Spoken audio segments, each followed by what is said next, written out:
see it working. Even when I don't feel it working, he never stop, he never stop working. He never stops working. So let's look at the benefits of grace, a little bit of it. So, grace has been generally defined as unmerited favor. But I'd like to go with this very definition, which says grace is actually an enablement of what ought to be done, even when we don't merit the access that is given us to be able to do that thing, and the ability that's given us to be able to do that thing. So, and the scripture that actually steered this conversation in my heart is a very beautiful one. I was meditating on it recently, and it just makes sense. So, Second Corinthians chapter 2, from verse 14 and 15.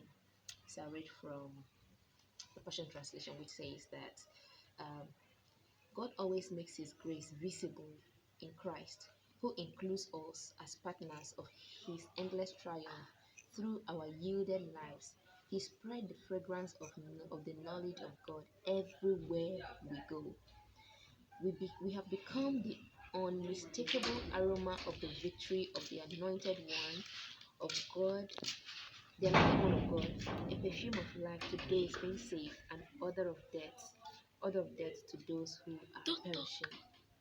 Now, why is this so um you know why is it astounding? Why is it a matter to be considered? Why is it to be discussed? That's because as a believer, you you are not just a believer because you already know that you are a believer because Christ has actually paid enough debts. He has paid the price. He has given the life. He has died on the cross. He has justice and mercy has been has spoken on your behalf and all of that. But then we didn't end there. God, like there's a spirit. A version says that, but thanks be to God who puts us on display in Christ. So when I read this word, that was what actually struck my heart because I was wondering, like, God so delights in me that He puts me on display. And why am I on display? Because He wants to express the knowledge of Christ through me. He wants to express the fragrance of His knowledge through me, the aroma of His knowledge through me. Now, that means grace has actually given me access to represent Christ. Grace has given me access. So I'm recording this from a heart of thanksgiving, having with that understanding. When I understood something about this scripture, I was so excited. I was so happy that I don't deserve it. I don't qualify for it. But God chose me just as He has chosen you to. He chose us, and then He enabled us to be able to represent a kingdom, to talk about His kingdom to people who don't know Him, to people who are far gone in the world, to people who are perishing. He presents us so that we will be will represent Him. Wherever the knowledge of Christ is lacking, we come in and we fill it in.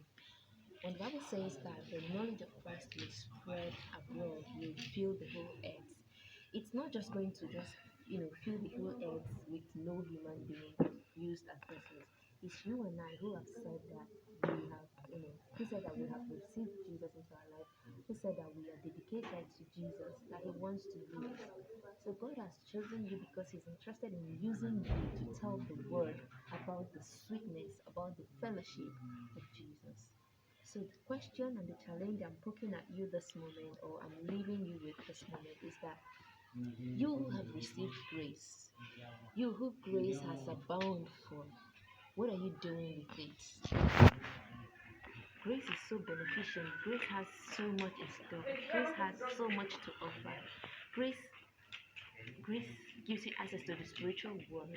Grace gives you access to be able to stand in places where, like, normally you can't even speak up. But grace gives you that utterance. And now will you have all of that? Will you have all the access? Will you have the employment? Will you have the connection?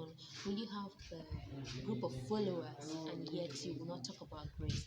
and yet you will not speak for grace, and yet you will not live that exemplary life, so that people will read your life and then begin to ask questions of how can I the best live this life as a believer. So thank you very much. This is what's in my heart, but there's actually so much more, but let's stop here.